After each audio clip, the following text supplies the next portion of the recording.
Hello दोस्तों, नमस्कार। मैं सतीश सिंह।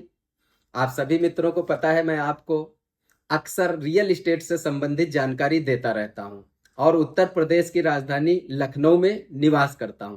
आइए आज फिर हम एक रोचक जानकारी के साथ एक दूसरे से रूबरू होते हैं। दोस्त, आपने देखा होगा अपने उत्तर प्रदेश में, या हम लखनऊ की बात कर लें, यहाँ पर जो एक समुदाय की संख्या है, मध्यम फैमिली हैं, उनकी संख्या ज़्यादा है। लगभग 80% से ज़्यादा मध्यम वर्गीय परिवार यहाँ पे निवास करते हैं।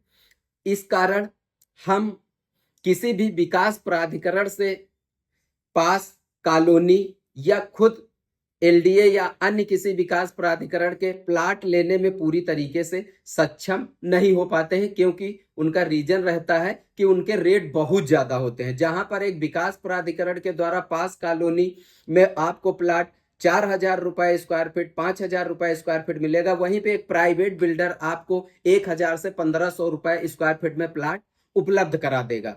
अब इसी कारण से हो जाता है कि हम लोग सस्ते और अच्छे प्लाट के चक्कर में एक प्राइवेट बिल्डर या प्राइवेट कंपनी की तरफ अपना रुख करते हैं और एक सस्ता और अच्छा प्लाट अपने लिए प्राइवेट बिल्डर से चुन लेते हैं।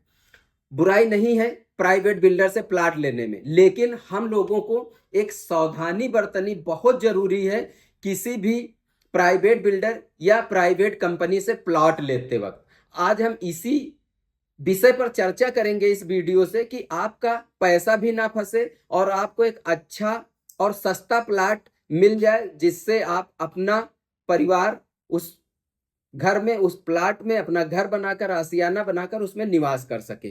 तो आइए देर न करते हुए आज हम आपको समझाते हैं कि एक सस्ता और अच्छा प्लाट हम अपने लिए प्राइवेट बिल्डर से कम पैसे में कैसे परचेज कर सकते हैं। आइए देखते हैं कैसे बिल्डर्स के द्वारा अपनी कॉलोनी का नक्शा बनाया जाता है और कैसे किसान से अपने लिए जमीन परचेज की जाती है। देर न करते हुए चालू करते हैं आज का वीडियो। तो दोस्त, जैसा कि आप सभी ने देख रखा है कि जब कोई कंपनी या कोई प्राइवेट बिल्डर कहीं पे अपनी सोसाइटी डेवलप करता है तो उसका इस तरीके से खेत होते हैं, जिनका सपोज दैट ये खेत है, इसका खसरा नंबर है 511। इसी से दूसरा खेत है एक, इसका खसरा नंबर है 512। एक तीसरा खेत है, इसका खसरा नंबर है 514। एक और खेत है, इसका खसरा नंबर 515। इसका ये खेत है, इसका 516। ये सपोज दैट आपका मेन रोड है। अब यहाँ पे हो सकता है एक खसरा हो, ये खसरा हो जिसका ग्राम पंचायत में दर्ज हो या किसी सरकारी विभाग में ये जमीन दर्ज हो। अब जब प्राइवेट बिल्डर, इसका खसरा नंबर होता है, प्राइवेट जो सरकारी जमीन होती है उसका भी खसरा नंबर होता है। सपोज दैट इसका खसरा नंबर हम 518 मान लेते हैं।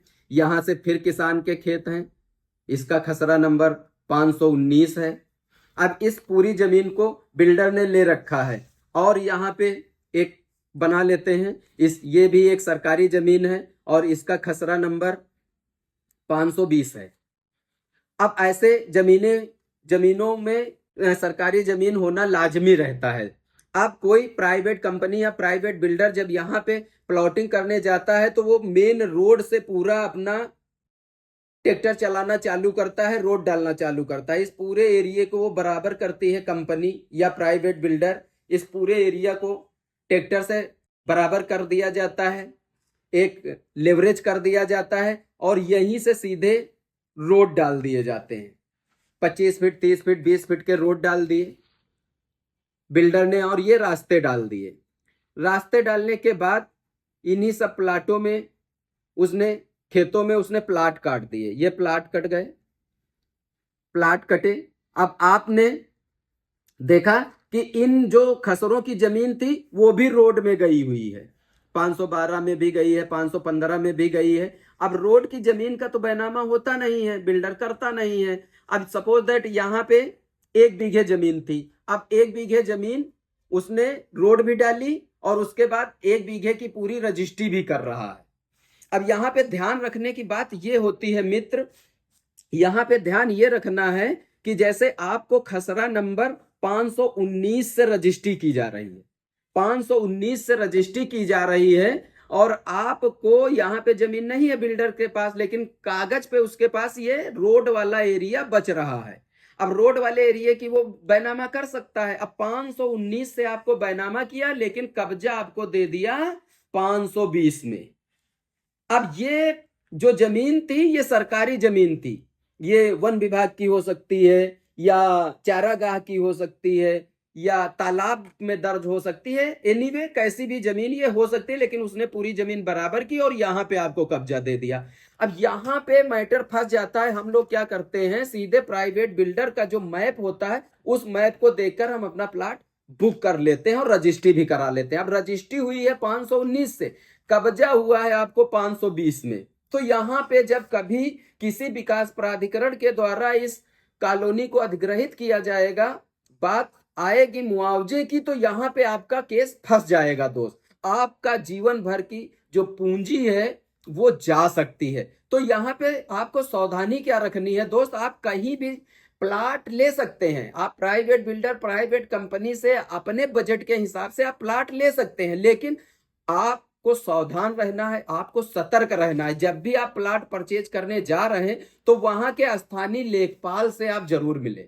स्थानीय लेखपाल से मिलने के बाद जो भूलेख का नक्शा होता है वो जरूर देखें, और उससे वहां का चिन्हित करवाएं कि कौन सा एरिया ग्राम पंचायत का है। जैसे ये एरिया ग्राम पंचायत का है तो उसको चिन्हित करवा लें, ये एरिया ग्राम पंचायत का है, लेखपाल से आप जानकारी कर लें।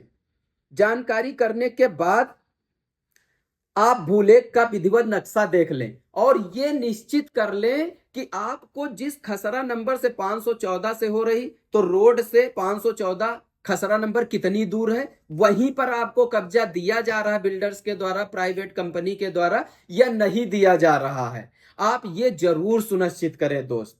मेरा वीडियो बनाने का तात्पर्य बस इतना रहता है कि आप सावधान रहें और सतर्क रहें। सस्ते और अच्छे प्लाट के चक्कर में कहीं आपकी जीवन भर की पूंजी ना फंस जाए मेरे दोस्त, आपका कोई बहुत बड़ा नुकसान ना हो जाए।